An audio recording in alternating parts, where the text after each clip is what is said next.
And in this course, we are going to look at French conjugation in the present tense. We know that making sentences in French is difficult, conjugation is difficult.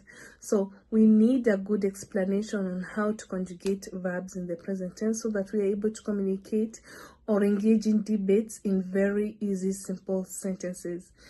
Once you tackle the conjugation hurdle, then you'll be able to communicate in French, easily communicate in French. So what is conjugation? Conjugation basically means changing the form of the verb to match the subject pronoun. We know we have the subject pronoun je, première personne singulière, and the plural of that will be nous.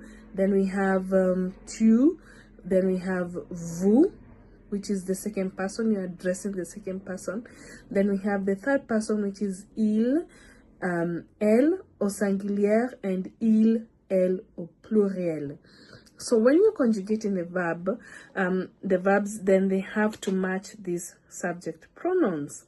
Now, this course is organized in such a way that you're able to understand the subject pronouns, you're able to understand the different group of verbs. We know that verbs in French, we have, when conjugating the present tense, we have les verbes réguliers et les verbes irréguliers. That means regular verbs and irregular verbs. So before you can conjugate, you need to understand which verbs are regular because they follow a particular pattern, and which verbs are irregular.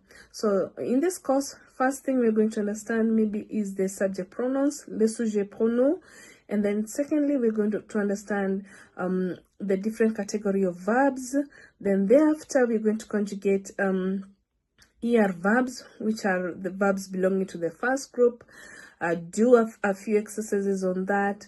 Then the lesson that follows will do the IR verbs, les verbes on ER, and thereafter also do exercise on the same. And then we are going to conjugate RE verbs and then do exercises on the same. And lastly, we're going to conjugate the irregular verbs, which means irregular verbs, you kind of have to memorize them so that you're able to remember and thereafter do the exercises on the same. Thank you for watching. See you in our next lesson.